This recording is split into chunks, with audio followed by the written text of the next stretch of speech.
Assalamualaikum warahmatullahi wabarakatuh. Kita berjumpa lagi dalam pembelajaran tematik.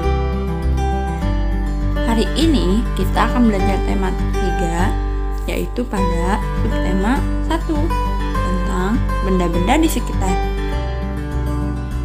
Mari bersama-sama kita berdoa terlebih dahulu. Berdoa mulai. Doa sebelum belajar. Rabbi zidni ilman warzuqni fahman birahmatika ya arhamar rahimin walhamdulillahi rabbil alamin. Mari kita mempelajari bersama tentang materi benda-benda di sekitar. Benda adalah segala sesuatu yang menempati ruang dan mempunyai massa. Massa benda dapat diukur dengan cara ditimbang. Beragam jenis benda ada di sekitar kita. Ada yang terbuat dari bahan kayu, kertas, plastik, kaca, logam, dan karet. Mari kita ulas satu persatu. Mari kita mulai dengan benda yang terbuat dari kayu. Benda yang terbuat dari kayu memiliki keunggulan dan kelemahannya tersendiri. Keunggulannya benda yang terbuat dari kayu yaitu mudah dibentuk dan bisa bertahan lebih lama, bahkan sampai puluhan dan ratusan tahun. Kemudian kelemahannya adalah benda yang berbahan kayu tidak tahan api sehingga mudah terbakar. Contoh benda yang terbuat dari kayu yang ada di sekitar kita. Yang pertama yaitu pensil, meja, kursi. Selanjutnya yaitu benda di sekitar kita yang terbuat dari kertas. Kertas sering digunakan untuk membuat benda.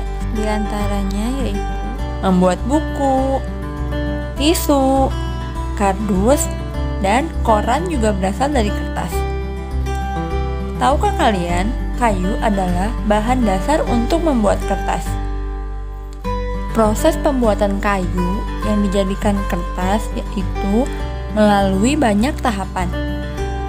Yang pertama, kayu-kayu besar itu dipotong hingga sebesar korek api. Setelah itu, kayu dipanaskan hingga menjadi bahan lunak seperti bubur. Bubur inilah yang disebut bubur kertas atau pulp. Proses selanjutnya, pulp diberi pewarna dan disaring hingga kandungan airnya habis. Pulp yang sudah kering meninggalkan ampas berupa serat selulosa yang saling terkait. Kemudian, serat selulosa ini digiling hingga pipih menjadi seukuran kertas yang kita inginkan. Benda selanjutnya yaitu benda-benda yang terbuat dari plastik. Coba kalian perhatikan, seisi rumah kalian adakah benda-benda yang terbuat dari plastik? Misalkan, mulai dari botol minum dan tempat makan.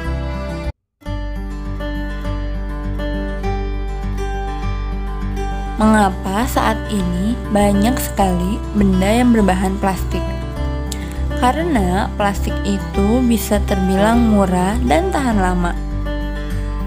Bahan dari plastik juga memiliki keunggulan, yaitu tidak dapat menyerap air atau tidak tembus air. Plastik pun mudah dibentuk dan ringan. Tahukah kalian, selain memberikan banyak manfaat, plastik juga dapat menimbulkan masalah. Karena plastik membutuhkan waktu yang lama untuk terurai secara alami. Waktu yang dibutuhkan untuk plastik dapat terurai sekitar puluhan tahun, bahkan ratusan tahun. Untuk lebih jelasnya, bisa kalian buka bukunya halaman 33. Di sana ada nama-nama benda dan waktu yang dibutuhkan untuk terurai. Nah, untuk mengurangi sampah plastik, kita dapat melakukan 3 cara, yaitu 3R. Dengan cara reduce, yaitu mengurangi penggunaan plastik. Contohnya, ketika kita berbelanja, sebaiknya kita membawa tas belanjanya sendiri. Yang kedua, yaitu reuse. Reuse adalah memanfaatkan kembali sampah plastik. Misalnya, sampah kemasan botol minuman digunakan untuk membuat pot bunga. Yang ketiga, recycle. Recycle adalah mendaur ulang sampah plastik. Biasanya, sampah plastik diolah menjadi barang baru yang dapat dimanfaatkan kembali.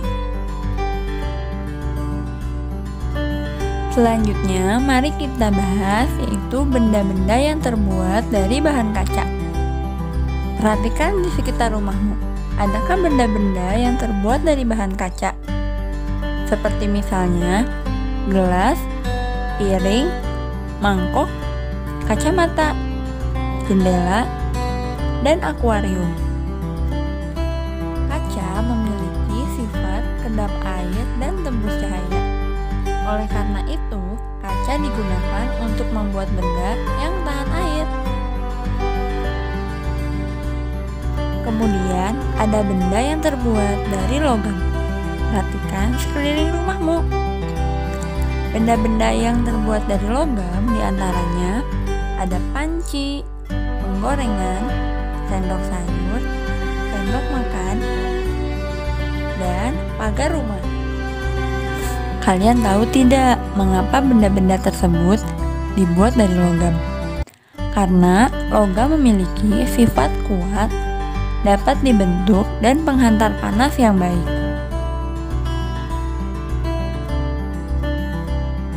Benda yang terakhir, yaitu benda yang berasal dari karet.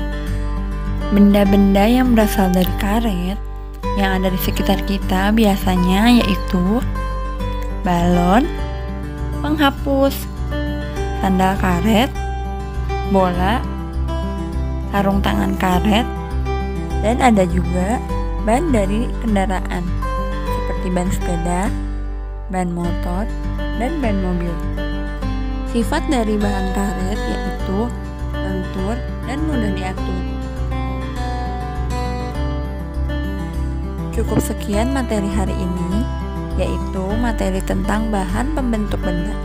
Nah, sekarang coba kalian amati benda-benda di sekitar rumah, di sekitar kalian, dan tulislah benda-benda tersebut ke dalam buku tulis kalian.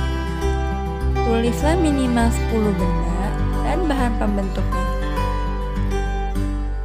Misalnya, kalian tuliskan bendanya itu pintu. Bahan pembentuk pintu adalah kayu. Nah, begitu seterusnya. Mari kita sudahi pembelajaran hari ini dengan membacakan hamdalah. Alhamdulillahirabbil alamin. Jangan lupa tugasnya dikerjakan ya. Terima kasih yang sudah menonton video pembelajaran hari ini. Kurang dan lebihnya Omi mohon maaf. Dan wassalamualaikum warahmatullahi wabarakatuh. Jumpa lagi di video selanjutnya.